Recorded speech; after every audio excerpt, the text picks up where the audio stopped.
Okay, so first and foremost, I listen to Lil Uzi. I listen to Travis Scott. I listen to a lot of celebrities and just overall a lot of people.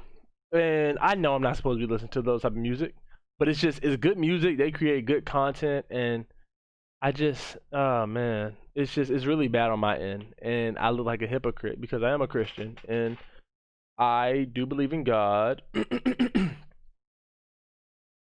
I get distracted sometimes. Let's just say that nobody's perfect. I get distracted. Let me know in the comment section below. Do y'all get distracted? Do y'all slip up sometimes on doing stuff that y'all not supposed to be doing? Because I know I'm not supposed to be doing this, but I still do it. However, I greatly am apologetic, and I have to control myself because life is all about self-control and just really doing what you're supposed to be doing. And you're here for a purpose, and you got to know your purpose. So music, TV, YouTube, what I'm doing right now is a distraction. Me watching this video right here, it's a distraction. But I just want to see what this is about right now, man. What's good, YouTube? It's your boy Back to Ballin' Wood. I'm coming to you guys today with another lit reaction video, bro. So in this reaction video today, man, we about to react to that man, Mr. LilUziVert, The Dark Side of Fame, Plagiarism, Satanism, Heaven's Gate, Cult, and Rich the Kid. Can y'all please like, comment, and sub without further ado? Let's just get right to the video. And I just want to like look at this and just see what do I will listen to and what do I watch. I'm glad I'm a good guy, because if I was under investigation for something, I'd be scared right now. We all know about the bright side of fame. After all you gotta do is look up any celebrity's Instagram account and see the side they want you to see. There are the other stories that have fallen through the cracks because they cast the industry in a less than favorable light. Now these are the stories with the dark side of fame, and that's exactly what this series is all about. Now for today's episode, we're focusing on the story of one of the most critically and commercially acclaimed rappers of recent years. Of course, I'm talking about LilUziVert. And if they do look like me in Philly right now, it's because of me.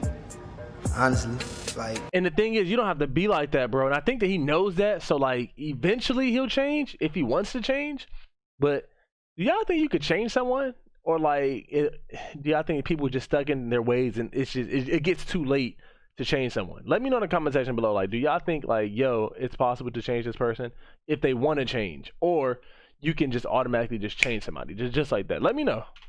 Anybody that look like this is because of me on top in Philly. On the bright side of fame, LilUziVert, he became one of the most in-demand rappers in the last decade after releasing a series of mixtapes and EPs, including one in collaboration with Gucci Mane and securing a top 10 single with EXO Tour Life, which with he been going crazy on them EPs, bro. Like, I listened to some of his music, like let's just say like a feature or something. I don't listen to Lil Uzi like that, but Travis Scott, I do listen to La Flame, and I see the signs. They really didn't call him out yet, but I be seeing them just like, man, come on, La Flame. then I do listen to Cardi, and Playboy Cardi, he's just on some other stuff right now. I'm just like, bro, come on, man. Like the Fanes and stuff popping out. Go on to win the MTV Music Award for Song of the Summer. After dropping his debut studio album, Love Is Rage 2, it premiered at #1 on the Billboard 200, and it went double platinum. His second studio album, Eternal At Take, was one of the most anticipated albums in hip-hop history, and after a lengthy waiting out process, when LilUziVert finally dropped that bad boy, well, it didn't disappoint. But on the dark side of fame, well, it's a different story altogether. Now, LilUziVert, he has often been referred to as a satanist by many of his detractors over the years. This is due to his frequent use of occult-based images. Now, he's also had run-ins with the law, he's had beefs with a whole bunch of other rappers. Right, that was crazy, bro. Like, when Rich the Kid did like this, like when he was running from him at the Starbucks, went behind there, like he was the celebrity, then he went back there and he served Lil Uzi a frappuccino and a cappuccino. You feel me, bro? Like, he was going crazy, bro. Like, how you just switch up that fast? You went from a celebrity, bro, to a coffee maker. How, Rich? Like, you gotta square up, bro. Come on now. He's had a broken heart and accusations of plagiarism all lobbed his way. Yeah. So I hope you guys will join me as he did have a broken heart because of what, like, you know, he seen Rihanna and ASAP. He posted on the story saying pain. They was out there together with like the little nice big boy coats on. You feel me? Take a look at LilUziVert's plunge into the dark side of fame. Now I've read over some of the comments on our previous drop in this series on Travis Scott, and there was plenty of love as well as some constructive criticism. I didn't see that though. I'm gonna react to that next. Travis Scott, Dark Side of Fame. Say less. Now, we mean no disrespect to any artist. That's part of the price of fame and fortune. It's part of the dark side, if you will. Everyone wants to know more about the going-ons of those at the top. Now, we always try and keep these respectful, and, you know, we think this is kind of a classy channel. But in this video, we've dug up a whole bunch of stuff you ain't gonna find anywhere else. It's also a long one, so sit tight. What's going on, guys? It's your boy Michael McCrudden with our third entry into Yo, shout out to that boy Michael McCrudden, boy. Like, you're right there, Mike. this brand new series, taking a closer look at the darker corners of a celebrity. Today's subject is one of my personal favorite rappers, LilUziVert, but just because my man is talented, it doesn't mean there aren't any skeletons in his closet. Facts. But maybe, just maybe, that he sold his soul to the devil. For real. Did I sell my soul? I sold my soul for you. Be sure to He was heated, bro. Like, I don't know why he was so angry back in the day. Now he's just so nice and just so happy, bro. He kind of chilled out, but I hope it stays that way, bro. I hope he found his happy place. You feel me? give us a follow over on Instagram at Before They Are Famous, because that's where we give you guys topic suggestions and you request these videos like this one today. All right, now I'll see you after the intro. Bet. That makes sense? Yeah, let's keep it. That makes sense, boy. You're right. Yeah, big ballin', yeah, big ballin', yeah, out here ballin', big ballin', yeah, ballin' squad, we here, baby. Ain't playing no games. LilUziVert was born Samir Woods on Look at Lil Uzi, boy. July 31st, 1994 in North Philly, Pennsylvania. Yeah. Now, he grew up to listening to musical acts like Mike Jones and the Yin Yang Twins before moving on to other artists that would have a greater impact on his style. Rappers like Wiz Khalifa and Meek Mill. Now, besides loving himself some hip-hop, well, my man was also a big alt-rock fan, and he grouped out to bands like Paramore, My Chemical Romance, the All-American Rejects, and most prominently, Marilyn Manson. You could tell, you could just tell, it was a lot of Rick Owens and stuff going on with Marilyn Manson early. He just like the fashion on him, bro. It seems like that's what Lil Uzi be about too. He about that fashion. Like, people try to play his style and just say look what he's wearing and stuff. Y'all don't know, bro. That's like an $18,000-$20,000, probably $50,000 drill he got on right now. Y'all don't know nothing about that clothes. Y'all don't know nothing about the fashion, bro. If y'all know nothing about that, y'all can't even speak on that, bro. People he dressed weird. Bro, y'all don't know what he got on, bro. You just know, he just definitely fashion inclined. So I definitely get a lot of style from him. Just, I don't know. And I watch his interviews, and he's one of the smartest people. He's one of the smartest people on earth, in my opinion. He's smart. After toiling away in anonymity for a few years, Uzi, he dropped Purple Thoughts Volume 1 in January of 2014. Now, the album, it featured psychedelic production and imagery, as well as placed greater emphasis on lyrics than his earlier work. Now, some of his music, it went viral within hip-hop circles, and it helped Uzi catch the attention of other acts like ASAP Mob and producers like Def Jam. Everybody in that mob can dress. I'm not gonna hold y'all, bro. I'm not riding a wave right now, bro, but they got it, bro. Now, with the help of the Academy imprint, he dropped his first EP, The Real Uzi, in August of 2014. Now, this led to even further opportunities like signing a record deal with Atlantic through Generation Now. Now, for a while, things were going great for LilUziVert, but as the case with celebrity, well, it never lasts long, and there are always bumps in the road. By April of 2016, Uzi, he had grown enough of a reputation for himself that he started to finally get pulled into the age-old rite of passage. I'm talking about hip-hop beef. It all started when OG Marco, he hopped onto social. You guessed it. Woo! You was right. Hey, bro, I ain't hear this man in a minute, bro. Where the OG Marco, where you been at, bro? Where did you go? Is he still around, y'all? I haven't. Media to rant about having paved the way for acts like LilUziVert, accusing Vert of stealing his sauce. Now, Mako was largely referring to his own personal sense of style and not necessarily his sound or music. But after pulling in another rapper into the mix, Reese LaFleur, who himself also accused Uzi of stealing his wave in the diss track 186. The combination, well, it was ultimately too much. One day in August of 2016, while at Day and Night Fest, Uzi, he spotted LaFleur past security barrier and he snapped. Trying to assault the guy, actually. Now, Uzi ain't playing no games with a raver off that Philly side of him, boy. He ain't playing no, he gets stuff done, boy. Come on now, don't do that. He ain't the tallest of dudes, so he must have been really upset. He said he had knocked somebody down like he the same height as Dave East. What is you saying, bro? Then he was held back, and thankfully, well, the matter, it didn't escalate from there. By the next month, well, Uzi and Mako, they were reportedly cool again, but the same cannot be said for LaFleur. Now, a few years later, well, Uzi, he would brag about popping Reese in the face on social media in just about the most passive-aggressive way possible.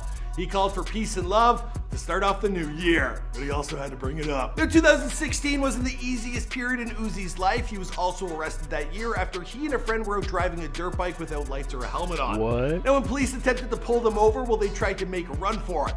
Now, while being chased, Lil Uzi, he fell off his bike, and then he attempted to continue to run away on foot. Now, he was... Hey, yo, Uzi out there booging it. Hey, yo, buddy said that boy... Had to get goes on him. Caught and held on $6,500 bond. What? And it would take over a year for this admittedly ridiculous arrest to work itself out in the court system, and Uzi will he ultimately receive the sentence of community service. What are you gonna do? Now, if LilUziVert was any other rapper, it might have a handful of other stories just like that one of him getting arrested, bailing himself out, the usual cycle. LilUziVert, he's anything but usual. And the biggest knock against his character has actually been charges of Satanism. Yeah, it's people like are really seeing it, bro, and they're good with it. That's the thing. Like, I could see if you were literally, how can I explain this? I could see if you like did not know who God is. I got people that know who God is, just like me overall, and like they're cool with accepting him for liking Satan. I remember like back in the day, like if like someone was like a Satan lover, if you and like if you was a heavy Christian, people would not be cool like that. But they was like, nah, man, back up some. You're a Satan lover and this and that. You feel me? But like people was accepting it, and people still listen to his music, and they just still going crazy with him. Started in August of 2017 after Uzi, he added satanic imagery to his social media accounts and would take to using phrases often associated with the devil, like the much ballyhooed 666. Yeah, I remember that. Father, the Pale Emperor. He is? Listen here. He just sighed and just like started blushing, bro. Like, what? At age 27, I will leave this earth for this man right here. He's the Pale Emperor. Now, once that happened, well, fans, they started to read between the lines, and one hint, it had been staring him in the face this entire time. If you think about it, if you say LilUziVert a handful of times super fast, well, what does it sound like? LilUziVert, LilUziVert, LilUziVert, LilUziVert, LilUziVert, LilUziVert, Lucifer, Lucifer, Lucifer, Lucifer. Yeah. Lucifer. Lucifer. Bruh. Alright, maybe that's just a coincidence, but hey, there are people out there that believe it, and that's far from the only proof that Uzi, well, he likes to dabble in the occult. After releasing the music video, he really do be having fun with it too much, bro. And like that's the thing, you can't play around like that, bro. You can't, bro, because you just don't know. For his smash hit song XO Tour Life, well, fans began to theorize online that the Arabic subtitles that populate the lower portion of the video, well, they have been purposely twisted around backwards to allude to the possibility of black magic. What? Man, you internet kids, you guys don't miss nothing. You want to see some magic? Oh my God, you're David Blaine! After getting mixed up in some rap beefs and making his fans worry that he had thrown in with Satan himself, well, Uzi got himself entangled in a major beef with Rich the Kid in 2018. I remember that. Now, this is after Uzi expressed a level of disappointment with his label Generation Now. Now, Rich the Kid, he slid into the comments telling Vert that he wouldn't have had that problem if he had signed with Rich the Kid's label. And the thing is, though, Rich the Kid shouldn't have said nothing, bro. Like, you put yourself in that position, bro. Like, you literally, like, you put yourself in that position. You made Uzi clap back at you. Because, bro, you paying them rappers 2 bands, 5 bands, 20 bands. Like, bro, what? I'm a superstar. I'm a rock star. Like Future said. They tried to make me a rock star and they made a monster. On I Serve the Bass, I serve the bass. You feel me? Rich Forever Music. And Uzi's response, it was the following. Boy, I'm not signing for 20 racks. It's true. I mean, if I put all my Uzi videos together, I probably made 20 racks, just saying. Now, needless to say, this kind of pissed off Rich the Kid. Now, there were also disses on Instagram and Twitter before Rich finally dropped this. Wait, what did Rich have? I forgot pissed what off Rich the Kid. Now, there don't feel bad for me. I don't care about what. There were also disses on Instagram and Twitter before Rich finally dropped this diss track, Dead Friends. And the music video, which, well, it featured Rich putting out a hit and murdering what many people believe to be a LilUziVert lookalike. Wow. Take a look for yourself. Now, these two then ran into one another in a Starbucks where Uzi, once more, he tried to escalate things to the level of violence before being held back.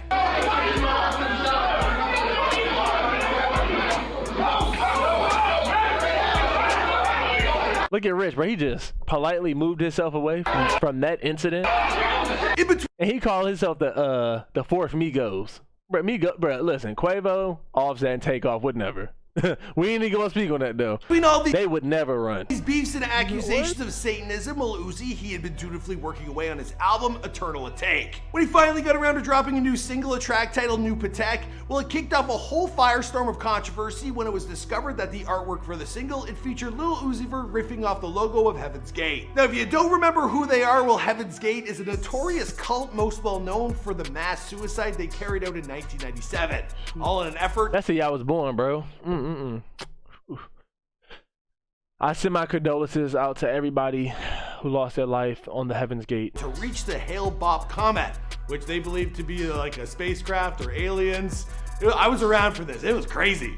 The emergence of these UFO-obsessed groups became news around the world when 39 members of the Heaven's Gate cult committed suicide in Rancho Santa Fe, California in 1997. I used to live in San Diego, bro. That's crazy. Quite an in-depth story. Not long after dropping the artwork, Lil Uzi, he changed his Instagram profile to a pic of an animated image of him wearing a sweater with the same Heaven's Gate imagery on it. Now, around this time, Lil Uzi, he had also shared an image of the cult's leader, Marshall Applewhite, as well.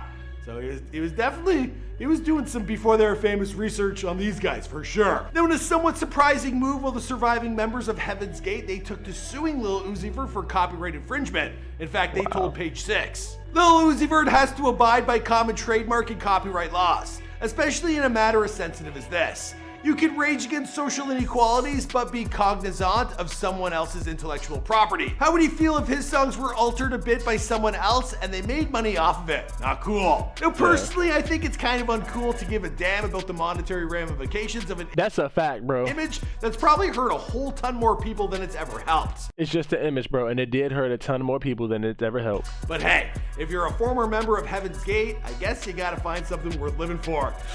Let's move on. Come on, man. This is special. When you get sued by a death cult, well, it turns out that gets a whole lot of eyes on you. So using that image probably accomplished exactly what LilUziVert set out to do. It hyped up his forthcoming album, and only we'd have to wait a little bit longer for that album to finally come out, because there was a whole lot of drama surrounding that. About 2 years later, well, that's when LilUziVert, he would announce his retirement from making music. Yeah, similar to one of the biggest influences, the devil. Well, just like that, LilUziVert was gone. Now, his fans had a collective meltdown. After all, Eternal Take, it had not yet been released, and there were rumors that Uzi, well, he had deleted absolutely everything. In reality, Uzi was having some strife with his record label, Generation Now. Now, he refused to release his album, and he kicked off a Free Uzi campaign. Uzi, he then signed up to new management to represent him, Rock Nation, who proceeded to iron out his relationship and contractual status, which... Yo, shout out to Rock Nation with Jay-Z and all of them, bro. Like, they have cleared so many people's names up, bro. Rock Nation itself is like an amazing company to be a part of, such as Tidal as well, because Jay-Z is really for the people. Rock Nation is for the people. It's for the artists, bro. Rock Nation, sign me, Rock Nation. Sign me as a content creator where y'all at. Sign me. Let me know what I need to do to be a part of Rock Nation. Generation Now. Finally, Eternal Take, it dropped in the beginning stages of 2020, and despite all the hype, well, it still managed to live up to expectations. Now, Uzi, he followed it up with a deluxe edition titled LilUziVert vs. the World 2 only a week later, but unfortunately, controversy, it returned. Now, he was once more accused of plagiarism when it came to the artwork used on the single titled The Way. This time, the offended party would have way more of a legal leg to stand on, mainly because the young man was a talented artist, and you know, like, not a death cult. He's a Korean artist known as HungerRiver8 on Instagram, and he originally posted this image to his profile years before the release of this single. Now, there's a pretty clear correlation there, and to his credit, well, Uzi, he never tried to deny the charges, though he wasn't aware of what was going on in the first place. Now, once Uzi caught wind of what happened, well, he let the world know that he'd set things right, saying that he'd make sure that the original artist, he got paid. All in all, LilUziVert, he's had himself a pretty charmed career to this point. Another downside, which might take another video entirely to detail, has been his love life, with many personal posts shared online about his lack thereof. Like no one loves me. It's pretty sad. But all in all, I chalk up most of his controversies to simple misunderstandings and an attempt to push some boundaries. Bro, we're already 12 minutes in, and I've seen nothing about any type of satanic stuff, bro. I've seen like a little bit, but not that much. It was like 2 or 3 things. It's like I've seen this before on the internet. No offense to like this YouTube channel, but like I've seen this before. If they don't, I hope they don't strike this like bid, but I've seen this before, bro.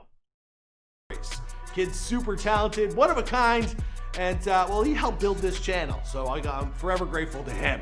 All right, guys, I think we're gonna wrap up this video. I hope y'all help me build my channel by not taking this video down. Here of the dark side of fame, but we need suggestions from you guys for who to feature next.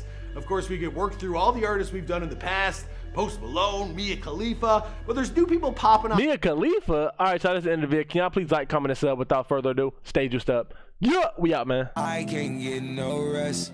We in the house. I fall asleep with a tech. Splashing on the pills.